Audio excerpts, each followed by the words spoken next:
Welcome, deep divers, to a journey into, well, I guess the heart of Zen Buddhism. Sounds deep. It is. And today we're going to be diving into Alan Watts' The Way of Zen. A classic. Oh, yeah. And, whether you're a Zen master or just kind of dipping your toes into these waters for the first time, I think we've got some really cool stuff to unearth. Absolutely. We'll be going beyond just the basics, really trying to get at the flavor of Zen thought Yeah. and how surprisingly relevant it can be. Yeah. I mean, we're talking about turning your mind inside out, dissolving those seemingly oppressive problems. Right. Really, that's what we're aiming for today. Yeah. And it's fascinating how Watts points out this unexpected connection between Zen, rooted in Eastern traditions, and some of the most groundbreaking ideas emerging in, Western thought. Oh, a meeting of the minds across cultures. Now, that's what I call a deep dive. So what fields are we talking about here? Well, Watts points to areas like psychology and psychotherapy, even logic, semantics, communication theory. He suggests there's a kind of convergence happening where these fields are grappling with concepts that really resonate with those, I guess, core Zen principles. Yeah. Makes you wonder, right? Like, were those Western thinkers secretly peeking into ancient Zen texts all along? I love that. Bit of philosophical espionage across the centuries. Yeah. But, you mentioned a connection to modern Western thought. What does that actually look like? Well, Watts draws this really interesting parallel between the Buddhist concept of the great void and this increasing sense of uncertainty and abstraction in, I'd say, modern Western thought. So how does this great void play out? I mean, like in our own modern experience. Well, think about it. Our traditional concepts of space and time, motion, even human personality, they're all being challenged, like deconstructed. It's like we're losing those familiar landmarks we used to navigate by, leaving many of us feeling adrift in this vast, undefined space. Have you ever felt that? I mean, this sense of the void in your own life. Yeah. I mean, I think Yeah. about those moments of like existential questioning, or when I just feel overwhelmed by the sheer volume of information, we encounter daily. Yeah, exactly. Just scrolling and scrolling. And then suddenly I'm like, wait, what is all of this even? What's the point? It's that, right? That sense of groundlessness, of Yeah. meaninglessness even, when our old frameworks for understanding reality just start to crumble. Yeah. And it's in the midst of this great void that Watts introduces this really powerful concept, wu-wei. It's a Taoist principle, often translated as non-action or like effortless action. So we're not talking about just sitting around doing nothing. No, not at all. It's more about, I'd say, aligning oneself with the natural flow of the universe, acting in a way that's effortless and spontaneous, rather than forcing things to happen. Imagine it like riding a bicycle. Once you find that balance, the pedaling, it becomes almost effortless, even joyful. Yeah. Like that feeling of flow, right? Whether you're like engrossed in a creative project or even just having a stimulating conversation, just that sense of being completely present in sync with what you're doing. That's it. That's precisely what wu-wei is pointing to. The state of being where action arises naturally and effortlessly from the situation itself. And this concept's closely linked to another central idea in Zen, the notion of anatman, which translates to no self, or the illusory nature of the ego. Okay, whoa, that's a big one. So how does this idea of no self play out, in our experience? Well, Watts explains that clinging to this fixed, rigid idea of who we are, it's actually a source of tension and anxiety. It's like trying to hold on to smoke, The harder you grasp, the more it slips away. It's funny, isn't it, how clinging to a rigid self-concept actually limits our ability to, like, adapt and respond to life's, ever-changing circumstances. It does. And this is where the, I guess, liberating potential of no self comes in. By letting go of that fixed self-image, we open ourselves up to much greater flexibility and responsiveness in life. That makes me think of the importance of being open to new experiences and challenges, rather than limiting ourselves by rigid definitions of who we are, what we're, I guess, capable of. Absolutely. It's about embracing the unknown, the unpredictable nature of life, rather than trying to control everything. And this brings us to Zen meditation, known as dhyana. Watts is very clear that this isn't about emptying the mind or entering some kind of trance-like state. So no chanting for hours on end or trying to force our minds into, silence. What does Zen meditation actually involve then? Think of it more as cultivating a state of heightened awareness and non-attachment to thoughts and feelings. Okay. It's like watching clouds drift by. You simply observe them without judgment or trying to control their movement. I can see the appeal of that. Just cultivating a sense of inner stillness and simply observing the flow of thoughts and feelings. Hmm. But how does that translate to everyday life? Outside of formal meditation practice. Zen meditation is about cultivating a state of presence, a way of being fully present in the moment, free from, anxieties about the past or worries about the future. It's about bringing that same quality of, I'd say, awareness and non-attachment to whatever you're doing, whether it's, Yeah. washing the dishes, sitting in traffic, or even having a challenging conversation. So are we saying that we should try and make those like everyday tasks disappear or avoid difficult situations? No, not at all. It's more about shifting our, I guess, relationship to them. Mm. Instead of, resisting or dreading those tasks, we can approach them with a sense of presence and acceptance. It's not about like forcing ourselves to enjoy every single moment, but finding a way to be fully present and engaged, Mm. even in the midst of the ordinary or the challenging. Okay, you mentioned washing the dishes earlier. What would that look like?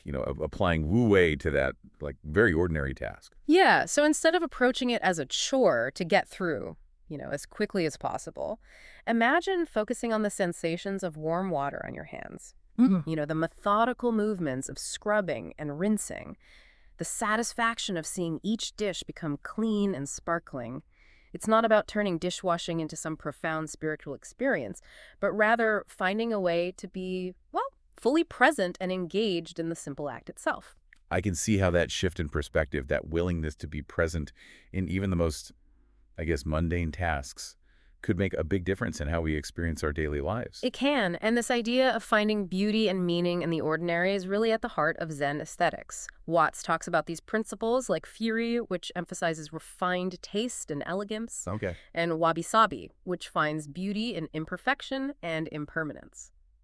It seems kind of counterintuitive, to our Western cultures, like obsession with perfectionism, that pursuit of the ideal. Yeah, it is. Furu and Wabi-Sabi invite us to, I'd say, shift our perspective, to appreciate the beauty of things that are simple, natural, and imperfect. Okay. Think about, like, Japanese rock gardens, for example. Mm-hmm. They're carefully designed, yet they evoke this sense of naturalness, of effortless beauty. It's interesting how those rock gardens with their, carefully raked sand and strategically placed stones manage to create that sense of like both order and spontaneity. Like they're capturing that delicate balance between intention and, well, allowing things to unfold naturally. That's a great observation. And that same aesthetic sensibility is also reflected in traditional Japanese art forms, Mm. like calligraphy, painting, and poetry, particularly haiku. And speaking of those art forms, Watts points to the importance of seeing Zen expressed, in those creative outlets. So we're talking about more than just meditation and philosophy. Zen is like intertwined with artistic expression. Absolutely. Zen art is all about capturing the essence of things, conveying a truth or feeling directly without unnecessary embellishment or ornamentation. Think about the spontaneous, fluid brushstrokes in Zen calligraphy, or the concise, evocative imagery of a haiku poem. Yeah, what I'm getting is that emphasis on like directness, getting right to the heart of the experience, rather than getting lost in those elaborate techniques or intellectual concepts. That's a key insight. Zen art is a direct expression of that suchness we talked about earlier, seeing reality as it is without the filters of our interpretations or judgments. Mhm. It's about appreciating the beauty of the ordinary, the fleeting, the imperfect. This is making me think of the Japanese tea ceremony, which Watts touches on as well. It's not just about drinking tea, right? There's the whole ritual and like aesthetic sensibility surrounding it that seems, deeply connected to Zen principles. Right. The tea ceremony is a beautiful example of how Zen principles can be embodied in a, I guess, ritualistic practice. Hmm. It's about creating a space for mindfulness, for appreciating the present moment, for connecting with others in a spirit of simplicity and harmony. It's amazing how that sense of like ritual and intention can elevate even the most ordinary activities like, preparing and drinking tea into something more mindful and meaningful. It can. It's about bringing that same quality of presence and awareness to every aspect of our lives, whether it's, engaging in a creative pursuit, performing a simple task, or interacting with others. And this brings us to another fascinating aspect of Zen, the concept of mochichu, which is often translated as effortless action or spontaneous response. So acting instinctively, like in the moment, without overthinking things. Are we saying we should throw, careful planning and deliberation out the window? Not necessarily. Muchichu is not about being like impulsive or reckless. Okay. It's about cultivating a state of, I'd say, clarity and non-attachment that allows us to act spontaneously and skillfully in response to, well, whatever arises. It's like that feeling of being completely absorbed in something. You know, whether it's playing music, having a deep conversation, or even taking a walk in nature that you're fully present, not overthinking things, just letting them unfold naturally. Yeah, like when you're so engrossed in an activity that you lose track of time and, self-consciousness, you're just flowing with the experience. Yeah. Responding intuitively to each moment. Exactly. And this concept of mochi chu is, I think, beautifully illustrated in the Zen approach to training, particularly through the use of koans. Ah, yes, those enigmatic riddles designed to, stump the intellect. Yeah. So we're not just talking about sitting in quiet contemplation. There's a more, active, challenging element to Zen practice as well. Absolutely. Koans are, paradoxical stories or questions that are meant to break through our, I guess, habitual ways of thinking, to provoke a shift in perspective, a sudden intuitive insight that can't be grasped through, logic or reason alone. Yeah, I remember wrestling with that classic koan. What is the sound of one hand clapping? Yeah. It's a question that seems absurd on the surface, yet it invites you to think outside the box. Yeah. Explore different levels of meaning. Exactly. The purpose of a koan is not to find the right answer, but rather to break through those, I guess, rigid thought patterns that keep us stuck in limited ways of seeing the world. So it's like mental weightlifting for the mind, Yeah. right? Helping us develop that, flexibility and openness to new perspectives. Love that analogy, mental weightlifting. Koans are like mental puzzles. They help us cultivate a willingness to, I'd say, let go of our preconceived notions and embrace the unknown, the paradoxical nature of reality. That feels, incredibly relevant in today's world, where we're bombarded with information and constantly having to, adapt to new situations and challenges. Absolutely. And Watts emphasizes that this Zen approach to training isn't about achieving some special state of enlightenment or becoming a, superhuman being. It's about realizing our true nature, which is already whole and complete. That's a beautiful idea, but it also sounds, I don't know, kind of paradoxical. If our true nature is already, whole and complete, why all the emphasis on, practice and training? That's a great question. It's not that we need to, become enlightened or perfect, but rather that we need to uncover that, I guess, inherent wholeness that's already within us. It's like polishing a gem that's already precious. The polishing doesn't change the gem's inherent value. It simply reveals its brilliance.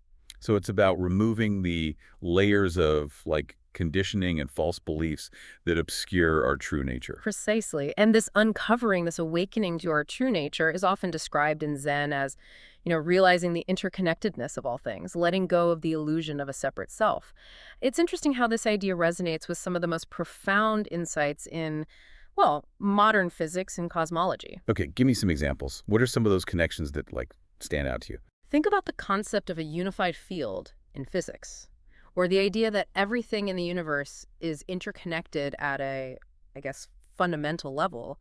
These ideas really echo the Zen understanding of non-duality, the interconnectedness of all beings and phenomena. So it's like we're arriving at similar truths about the nature of reality, but from different perspectives, whether through, scientific inquiry or ancient spiritual practices. Exactly. And Watts points to this convergence of, Eastern and Western thought as evidence that we're all, I'd say, tapping into a deeper understanding of reality, one that transcends cultural boundaries and intellectual frameworks. Yeah, this conversation has been so rich with insights. It's amazing to see how these seemingly, disparate threads from the Great Void to Wu Wei, from koans to modern physics are all interconnected. They are, and one of the most powerful implications of this interconnectedness is the Zen understanding of compassion. So we're not just talking about individual enlightenment Yeah. or personal liberation. There's a, social and ethical dimension to Zen as well. Absolutely.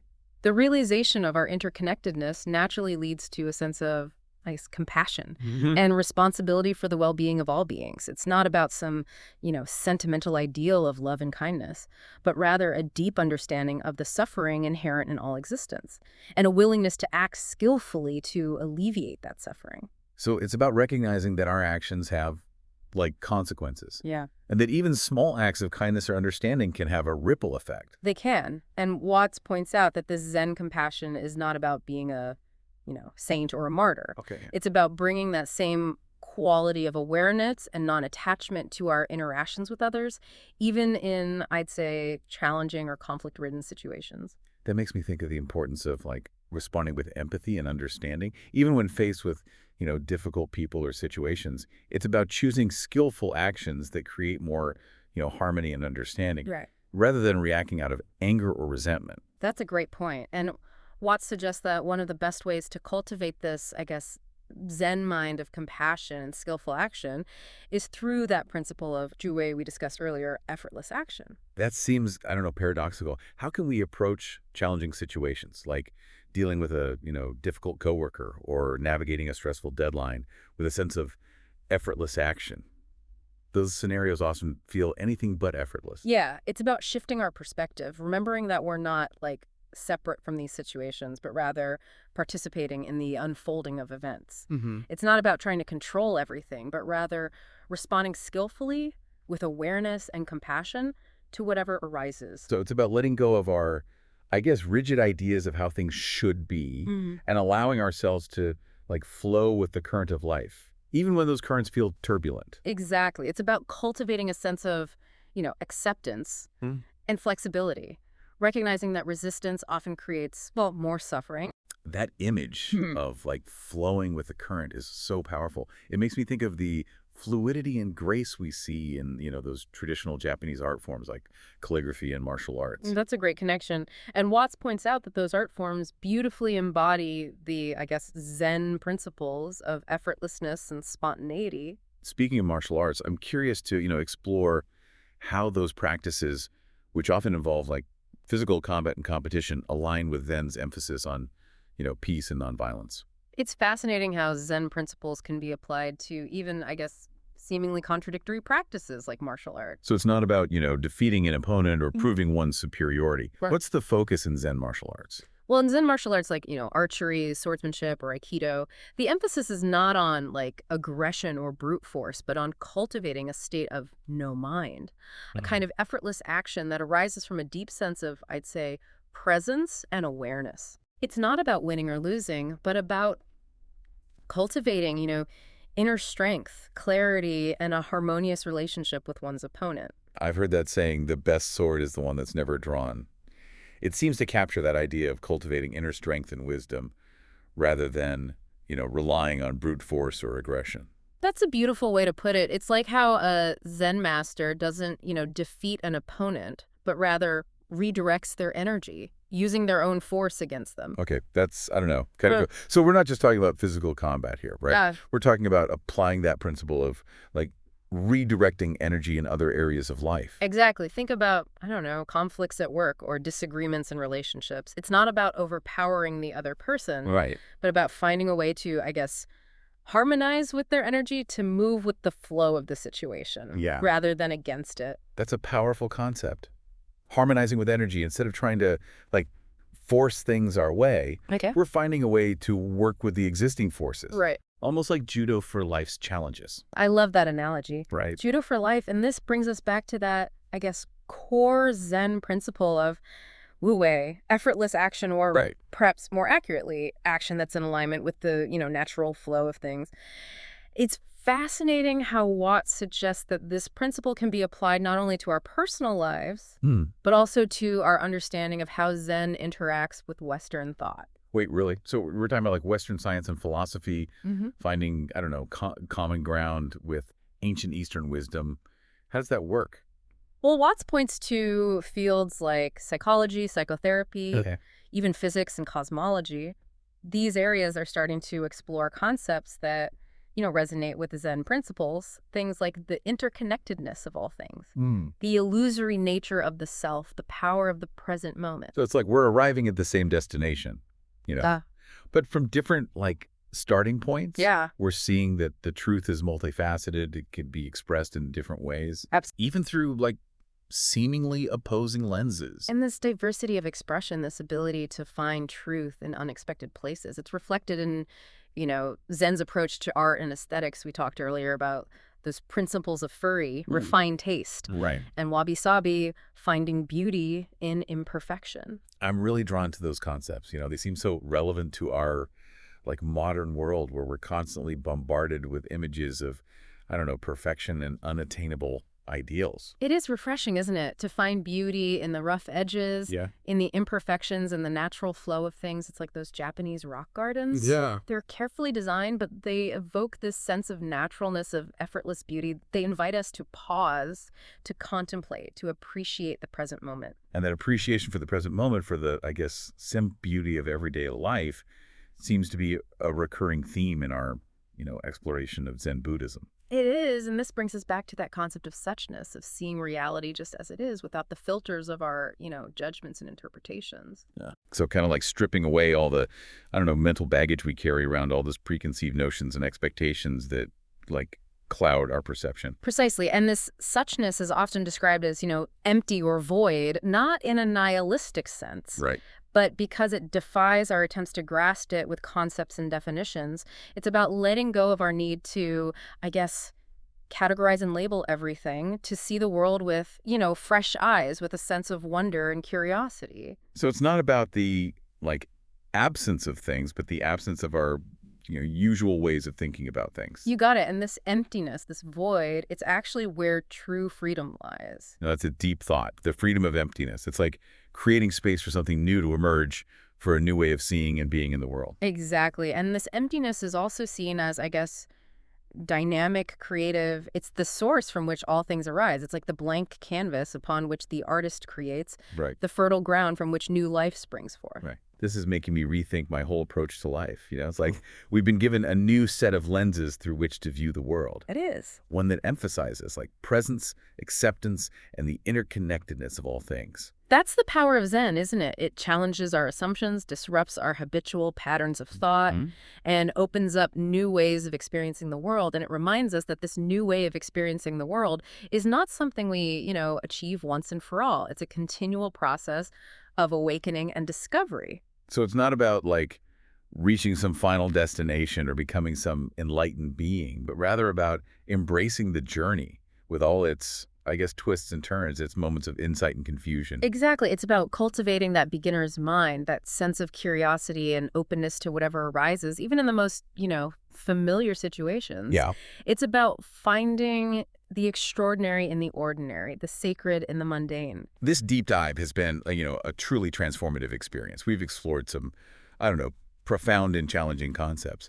But what I find most inspiring is that Zen Buddhism is not like some abstract philosophy or esoteric practice reserved for, monks or mystics. Right. It's a way of life that can be applied to every aspect of our daily experience. And that's what Watts emphasizes throughout the Way of Zen. That Zen is not about escaping from the world, Right. about finding a new way to be in the world, a way that's more present, more compassionate, more awake to the, I guess, beauty and wonder of this very moment. It's like we've been given this set of, like, tools and practices that can help us navigate life's challenges with, more grace and equanimity, to find joy and meaning in the midst of the ordinary, to cultivate a, I don't know, deeper connection to ourselves, to others, and to the natural world. And perhaps most importantly, it's about recognizing that this journey of awakening is not something we undertake alone. We're all interconnected, all part of this vast and intricate web of life. We support each other, we learn from each other, we inspire each other. That's a,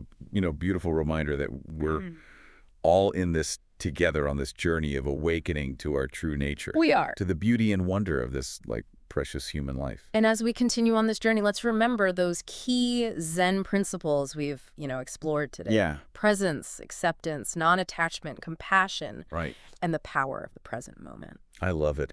For all of you deep divers out there, as we wrap up our exploration of the Way of Zen, I'll leave you with a, I guess, final thought to ponder. If each moment is a brushstroke on the canvas of your life, what kind of art are you creating? Until next time, keep diving.